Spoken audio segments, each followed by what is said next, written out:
Meanwhile, team historian Robin is heading off to visit the last British pilot to fly her, 97-year-old George Dunn. Once these gentlemen have gone, if their memories are not recorded, then it is lost forever.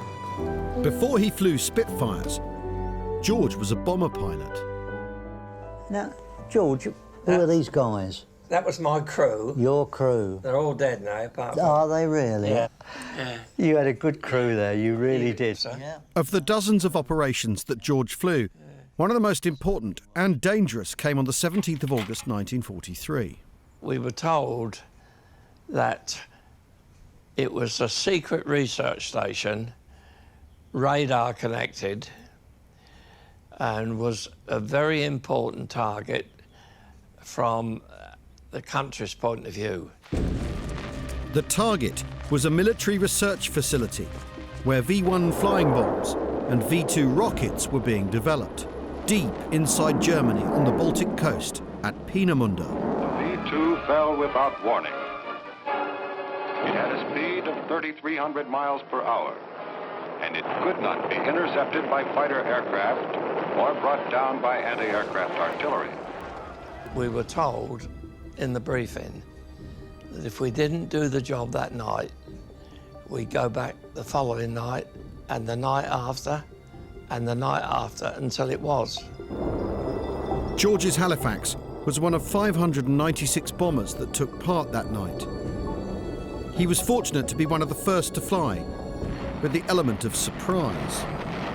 They decided that the raid was going to be carried out in 3 waves. Right. We were originally going to go in the last wave, the 3rd wave. Right. But they moved us from the 3rd wave to the 1st. Right. Now, of course, as you know, all the losses were from halfway through. Yeah. So we had a fairly easy run. We had a bit of flak, Yeah. but no fighters or anything. No, nothing like that. So we got able to bomb and get away and get back on our return, whereas the people in this halfway through the 2nd and the 3rd waves really copped it. So again, a bit of luck. This is where luck came into it, absolutely. If we'd have been in the 3rd wave, yes, you probably... I might not have been talking to you now. George still has his logbook from that day. The following day, they did a Spitfire recce. Reconnaissance, yeah. And saw the photographs that came back and decided that it had been a success.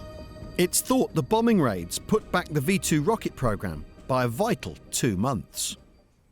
After the war, George was posted to Egypt for a very different assignment. Suddenly found myself sent to 132 maintenance unit at Ismailia. Right.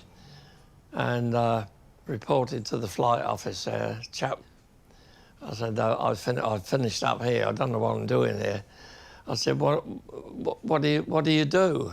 He said, oh, we fly Spitfires here, mainly for a lot of them going for sale to Greek Air Force. So I said, well, I haven't flown a single engine aircraft since my Tiger Moth days. Yeah. Oh, he said, you'll be all right. He chucked me a set of pilot's notes. Yeah. He said, have a read of that and you'll be okay. As easy as that, as easy as that, honestly. So how many did you actually ferry in all? I did 2 trips. Right. We flew 10 at a time, refuelled at Nicosia in Cyprus. Lancaster did the navigation. Right, yes. And then we all came back yeah. in the Lancaster. In the Lancaster, yeah. You certainly had quite a war, George, you really did. Quite a war, and you survived, that was the main thing. We were lucky, weren't we, you know? Yes, yes. Robin leaves George with an invitation to come and see his Greek Spitfire again when it's ready to fly. Bye-bye, my friend.